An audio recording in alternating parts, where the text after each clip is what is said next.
Sa araw na makatagpo ka ng taong handa kang samahan mula sa pinakamagulo hanggang sa pinakamasayang sandali ng buhay mo.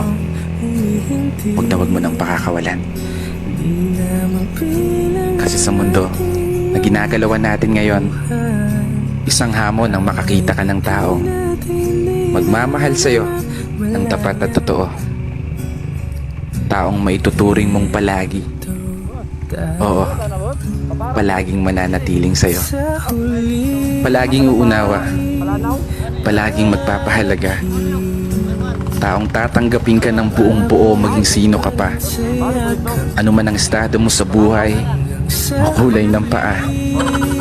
Taong hindi lang nakabase sa kung anong nakikita ng mga mata.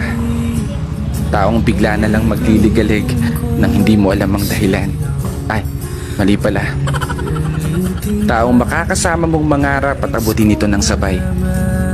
Taong aalalay lalo sa mga panahong tatakot kang tumulay. Takot kang sumugal.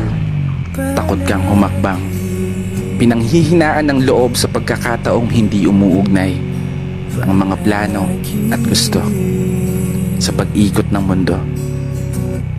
Isang palagi napupuno sa mga pagkukulang, kahinaan at kalakasan na tinataglay mo.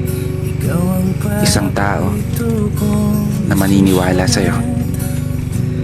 Isang tao na palaging magpapaalala na kaya mo, na magagawa mo abutin ng tagumpay. Kaya ikaw, sana matagpuan mo na yung palagi mo. Kasi yung sa akin,